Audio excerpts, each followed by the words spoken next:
Sumating po ang biyaya, awa, habag, pagpapala, katotohanan, kapayapaan, pag-ibig mula kay Abay Awa. Isang magandang araw po sa bawat isa. ETWC o Expose Those Who Contradict. Muli, isa na namang pagpapahayag ang paglalantad ang ating pong gagawin sa sandali po ito. Hinggil po sa aral at turo ng Iglesia ni Cristo, hinggil doon sa kanilang paliwanag sa Isaiah 9:6. Pakinggan natin po sila at tinanggin po natin yung sinasabi ng kasulatan. Sige po. Sa mga talatang pinagbatayan ng mga nagtuturong Diyos daw ang Panginoon Kristo ay ang hula ni Propeta Isaias tungkol sa ating Panginoon Jesus na mababasa sa Isaiah 9:6. Ayon po sa kanila, ang hinulaan daw ni Propeta Isaias ang baga ay ang Panginoon Kristo ang siyang tatawaging makapangyarihang Diyos. Tama po ba ang sinasabi nilang ito? Kung ito ay basahin natin ang pinalaman ng nabanggit na talata. Pakinggan po ninyo, ganito ang nasulat sa Isaiah 9:6. Sapagkat sa atin ay ipinanganak ang isang bata, sa atin ay ibinigay ang isang anak na lalaki, at ang pamamahala ay makaapat sa kanyang balikat, at ang kanyang pangalan ay tatawaging Kamangha-mangha, Kalapayo, Makapangyarihang Diyos, Walang hanggang Ama, Pangulo ng Kapayapaan.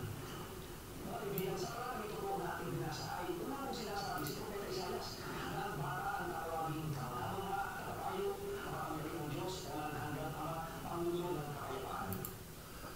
Putulin muna natin saglit. Sabi niya, wala daw.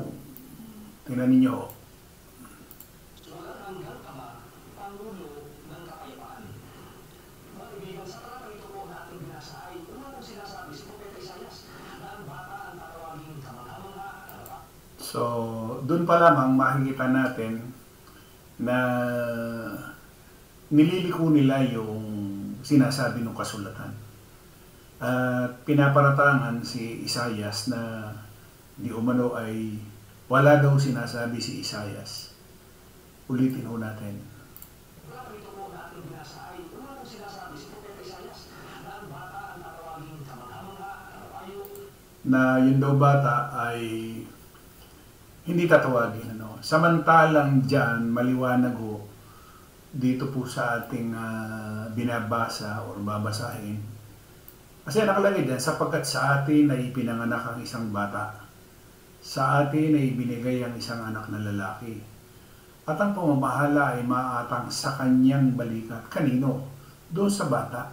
No? At ang kanyang pangalan, sino? Yung bata. Tatawaging Kamangha-mangha, Tagapayo, Makapangyarihang Diyos. Sino? Yung bata.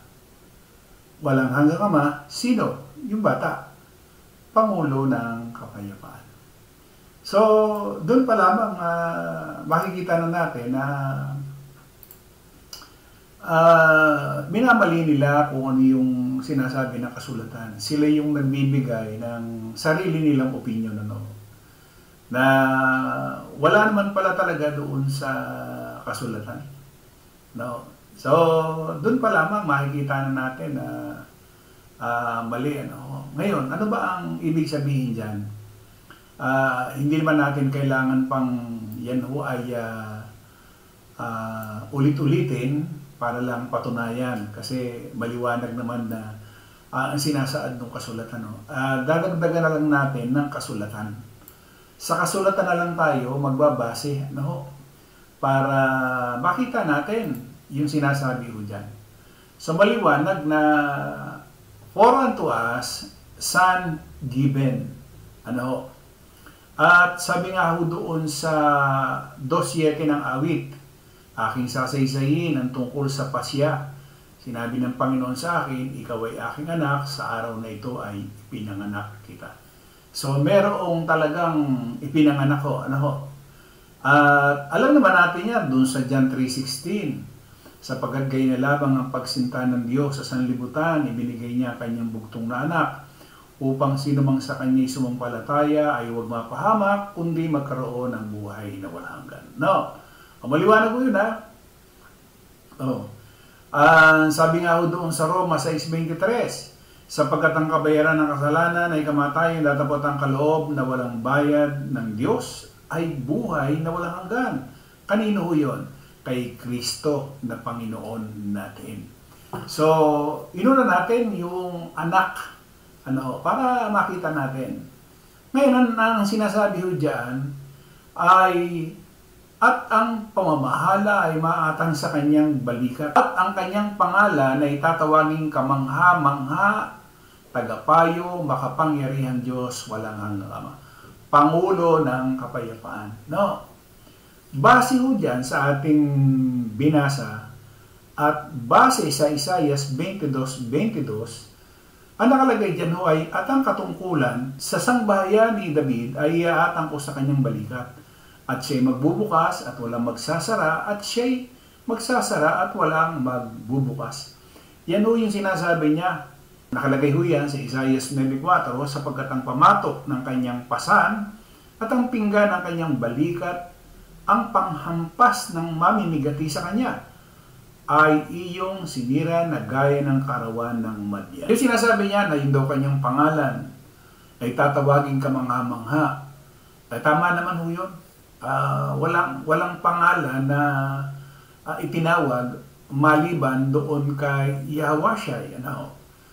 Sa unang Timoteo 3:16, ang nakalagay dyan, at walang pagtatalo, dakila ang hiwaga ng kabanalan, yaong nahayag sa laman. Yan po ay, kung sa English mo babasahin, siya yaong nahayag o yung Diyos na nahayag sa laman, pinapaging banal sa Espiritu, nakita ng mga anghel, pinangaral sa mga bansa, sinampalatayanan sa sanlibutan, pinanggap sa itaas ng kaluwalhatian. Maliwanag ho. Ngayon, pagdating doon sa counselor ng Korinto 1:24, ngunit sa kanila na mga tinawag, maging mga Hudyo at mga Grego, si Kristo ang kapangyarihan ng Diyos at ang karunungan ng Diyos. No, siya, si Kristo, yung nakitulad sa tao. Siya daw yung kapangyarihan ng Diyos, siya yung karunungan ng Diyos.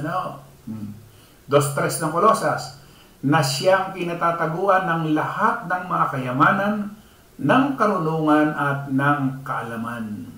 Ngayon, dumako tayo dun sa salitang mighty God.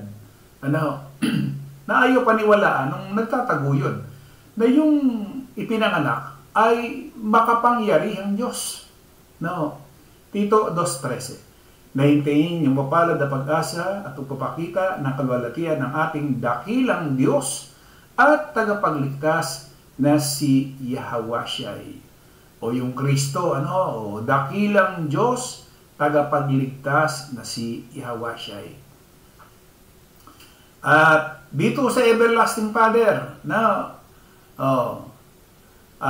ano sabi niya? Ako at ang Ama ay isa. 10:30 ho ng Juan.